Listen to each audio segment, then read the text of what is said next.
What's going on YouTube? It's your boy Lurker back with another video, and today we are checking out Sunny V2, the YouTuber prankster who lost absolutely everything. So without further ado, let's hop straight into it. Saved every penny I had. I think I would have close to $1 million. To part-time Taco Bell employee. I got a job. I work at Taco Bell. I've been there since February. This is the story of how Andrew Hales lost everything. I remember him. I haven't seen him in a while though. While maintaining a mature attitude about his own poor choices. Let's see how I became broke. His channel, going by the name of Lorf, blew up unbelievably quickly during the early days of YouTube. Within 2 weeks of posting his first 2 videos, they'd gained more than 60,000 views each, and it's really no wonder why. The ideas were unique, funny, and enticing, which when combined with Andrew's mellow yet relatable personality, made for incredibly entertaining content. On top of this, Andrew was able to develop his own style, where every interaction was confident yet simultaneously awkward, with these reactions being so entertaining that Andrew ended up on the news after posting only 9 videos. What would you do if a total stranger came up to you in public and tried to hold your hand? Well, a group of guys found out and posted the results on YouTube, and now it's gone viral. The video in question was simply titled Holding People's Hand, So and he it would was gain big. over 5 million views in views. only 3 weeks, which when combined with 2 other viral videos titled He was like one of the original pranksters back in the original prankster meta of YouTube in like late 2010, 2011. Well, it says 10 years ago, so that was, I looked. I had to look. awkward elevator and actually picking up a girl, Lorf was able to achieve over 500,000 subscribers only 12 months after posting his first video. In the process, Andrew maintained a strict upload schedule, posting a prank every single Monday for over 50 weeks straight, while showing strong accountability in each video description, such as, "This is the first week after 50 weeks in a row that I didn't upload on Monday. I hope you'll forgive me." Andrew's consistency and desire to improve the content led to 2 new innovative videos titled Tipping Servers $200 as well as Paying for People's Groceries. And while this type of content has since been popularized by Mr. Beast, it was basically unheard of in 2013, helping Lorf to pass 1 million subscribers only 6 months after hitting 500. Because Mr. Beast was still young at that time. I think by 2013 Mr. Beast was doing his commentary over Modern Warfare or Call of Duty Black Ops, something like that. However, while it seemed as though everything was going perfectly, Andrew began to experience a few major problems. With the prank genre now being significantly more popular. You know what's crazy? I bet you part of the reason why he lost everything is because he lives in LA. It looks like he lives in LA, and I would never live in LA. There's just nothing there for me, and it's so expensive. That's why there's so many homeless people. On YouTube, Lorf had to compete with other channels who were able to achieve better reactions by faking their videos. Andrew would diss these fake channels in a video titled Easy Way to Go Viral, before posting a series of his own ironic, obviously fake videos, showing just how easy it was to achieve an inauthentic reaction. Andrew went on to state that despite his success, this was a pretty depressing period in his life. So I called my mom and she didn't pick up, and my dad and he didn't pick up, and I hadn't seen like any of my friends in a month or so, and I just felt like no one cared about me. Yet these kinds of videos would only add to his charm as a relatable guy who was willing to talk about his darkest moments. This gave him a positive social media image as someone who was unconcerned about always looking perfect, which would continue into videos such as this one, simply titled Crying, where Andrew would talk about some of his deepest insecurities before receiving comments such as, "Dang Andrew, I love you so much. Thank you so much for being so real. It allows others to be in their feelings and be okay with how they are. It does that for me. Thanks man, I love you so much." What's crazy is that every person that watches this video can relate in some way. Much respect to you, sir. Andrew, you are a goddamn legend for posting this vulnerable of a video. I love you man, ride the wave. But while Andrew's reputation was at an all-time high, his motivation to produce content was at an all-time low, leading to the announcement that he was done with the pranking genre altogether. For now, I really need to just take a break from social experiments and pranks, and I can't do them anymore. They're all the same to me, and it's just really boring. It's making me depressed, and I don't know, I just need to try new stuff. This new stuff that Andrew planned on.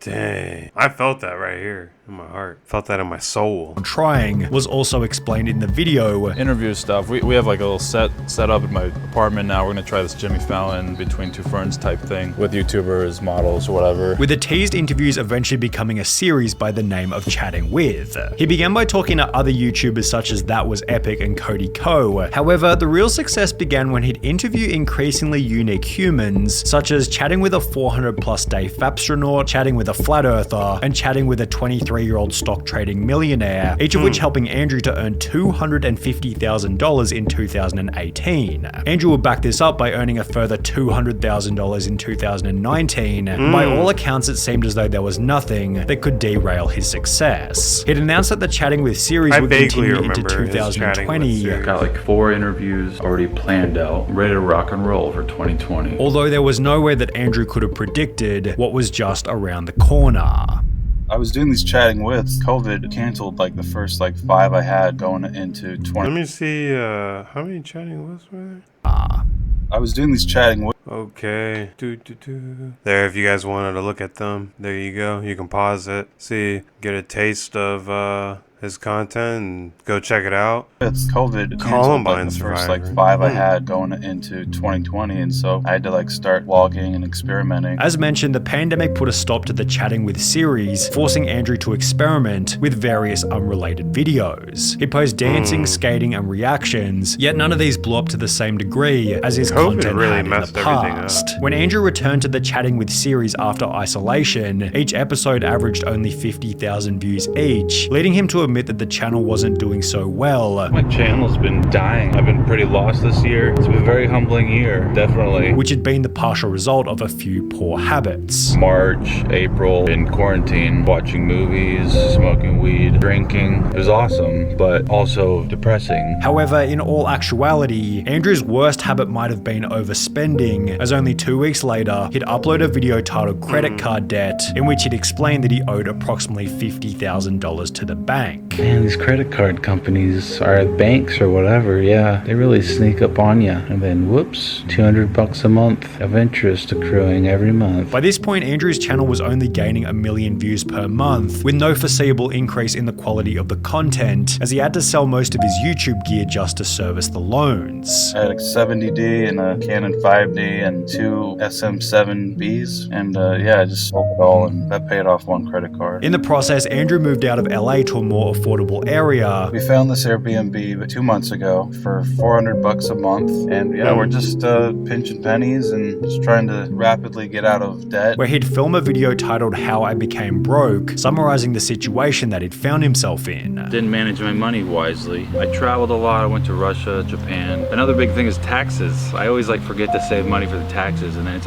boom, you owe 40 grand. It's oh, all the while paying $3,600 a month for this rent. That was a big mistake there. That was just a dumb flex. Weird flex. I didn't know what I was doing. On top of managing his money poorly, Andrew would add that he'd become complacent. I partied too much and I got lazy and less focused and didn't upload as much. So I had 10 grand coming in a month every month for hardly doing anything, and YouTube kind of just spoiled me, and I don't know, I guess I thought it would last forever.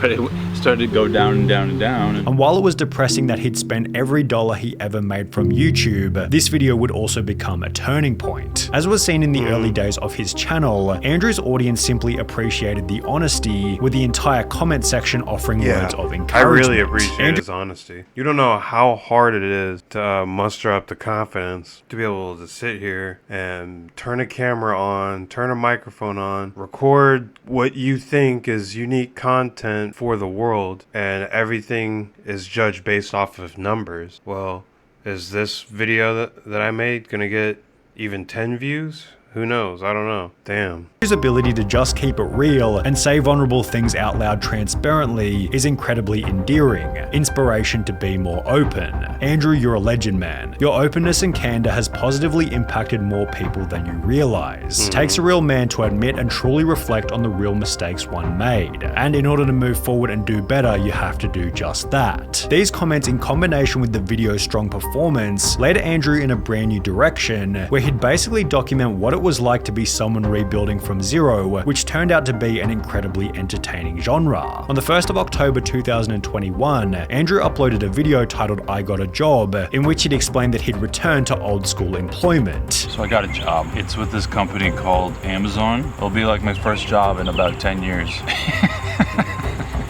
And I'm actually kind of excited. However, while Andrew seemed excited about his new position at Amazon, it didn't take long before he was already talking about quitting. Like night 3, that started to become less fun. Yeah, so I don't know how much longer I'm gonna last. It took only a month before Andrew confirmed his resignation. Yeah, Amazon's hard. I couldn't do it. After which he tried DoorDash and Instacart, yet the pay was somewhat disappointing. All in all, it took about almost 3 hours. I made about 22 bucks. Andrew knew what he needed to do. He had to return to content with a new successful series. Still need to figure out some kind of thing where I wasn't just shooting in the dark. I don't know, I had some kind of set thing. Is he doing stuff now? Oh, this is almost over. I'll just finish it out.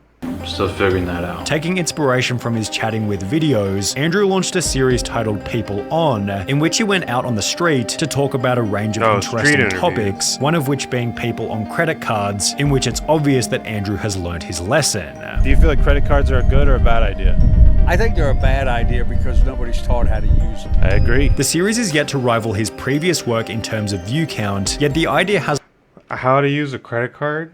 You get it, and you make sure there's no balance. You don't leave a balance on there. So, but then you have to diversify, have multiple credit cards. That way, you divvy out the amount you spend to about, 30% per each card. And you spend that much. And then at the end of the month, at the end of the 30-day billing cycle, then you pay it off completely. And then you do it again. It'd be really nice to, never mind. I'm not going to get into credit cards.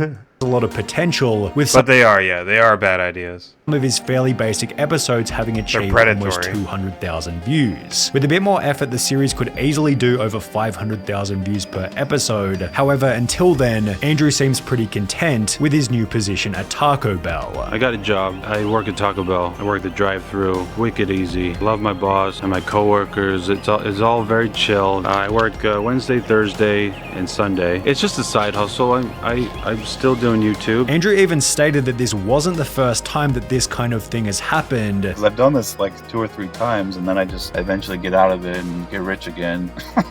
So surely he'll be able to rebuild in the future. I gotta check out his stuff. But yeah, what'd you guys think of that? My takeaway, I really like it's pronounced laugh, right? Or is it laugh? Is it just laugh? That's a cool little acronym. Laugh, laugh.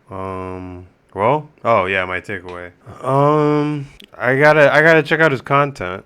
I remember when he was doing the speaking with. I remember when he was doing that series, and I thought it was weird because all of a sudden he was doing that series, and before he was doing like the social experiments and stuff. He was part of that meta, so he was like jumping metas, and I mean it was good. It worked out for him. But yeah, what are your thoughts? Let me know below if you like this video. Smash the like button.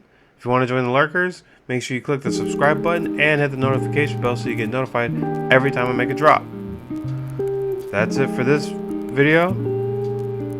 See you next time. Peace, lurkers.